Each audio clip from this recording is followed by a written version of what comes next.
मी Satish Bobde, diesel mechanic instructor, ITI Amravati. आज आपण common rail इंजेक्टरबद्दल बघणार आहोत. त्याचं वर्किंग कसं आहे. यामध्ये बघा, तुम्हाला डिझेल इनलेट जे आहे या ठिकाणाहून हाय प्रेशर डिझेल जे आहे हे इनलेट होतं आणि ते जेव्हा प्रेशर वाढतं तेव्हा त्याचं बघा हे जे आहे प्रेशर चेंबरमध्ये म्हणजे इंजेक्टरच्या आतमधल्या चेंबरमध्ये ते जेवढं डिझेल आहे हे प्रेशराइज डिझेल आतमध्ये जातं. त्यानंतर या ठिकाणी एक सोलोनाईट दिलेला आहे. हा ECM मार्फत त्याला एनर्जाइज केला जातो आणि ECM एनर्जाइज झाल्यानंतर यामधला जो प्लंजर आहे तो प्लंजर पुल केला जातो. प्लंजर पुल केल्यामुळं इंजेक्टरमधला जे प्लंजर आहे पुल केल्यामुळं इंजेक्टरमधलं जे निडल आहे, मेन जे निडल असतं ज्यामध्ये त्याच्या आजूबाजूला पूर्ण डिझेल असतं, ते प्रेशरमुळं गॅलरीच्या प्रेशरमुळं मागे ओढलं जातं.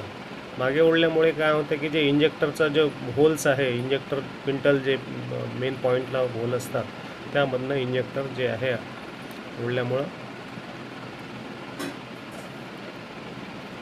डिझेलचा स्प्रे आहे हा कंबशन चेंबरमध्ये दिला जातो. ज्यावेळेस आपण इंजेक्टरचं करंट बंद करतो त्यावेळेस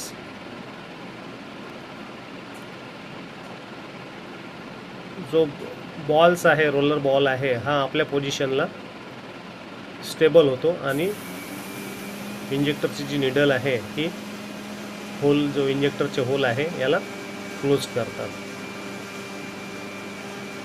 आणि इंजेक्टरचा स्प्रे हा बंद होतो.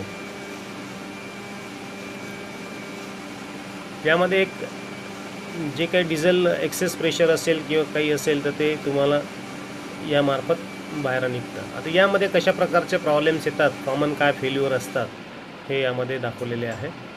यामध्ये बघा, ज्या ठिकाणी कॉमन फेल्युअर आहे हे ज्या ठिकाणी आपण इंजेक्टरला सोलोनाईट आहे, सोलोनाईटच्या ठिकाणी हाय प्रेशर बॉल जो आहे तो इरोडेट झाला असेल तर त्यामुळं तो मूवमेंट होत नाही.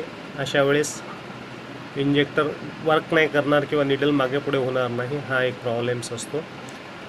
दुसरा प्रॉब्लेम आहे इंजेक्टर नोझलला इरोजन झालेलं आहे तर त्यामुळं इंजेक्टर ते स्टक राहील आणि इंजेक्टरचा स्प्रे प्रॉपरली होणार नाही, हा एक त्यामधला कॉमन फेल्युअर आहे.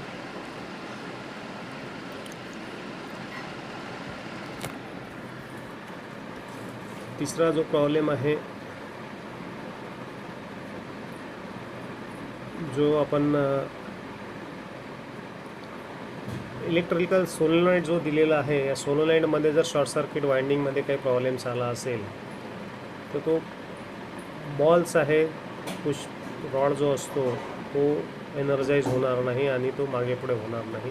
त्यामध्ये तो एक फेल्युअर्स असू शकतो ज्यामध्ये आपल्याला इंजेक्टर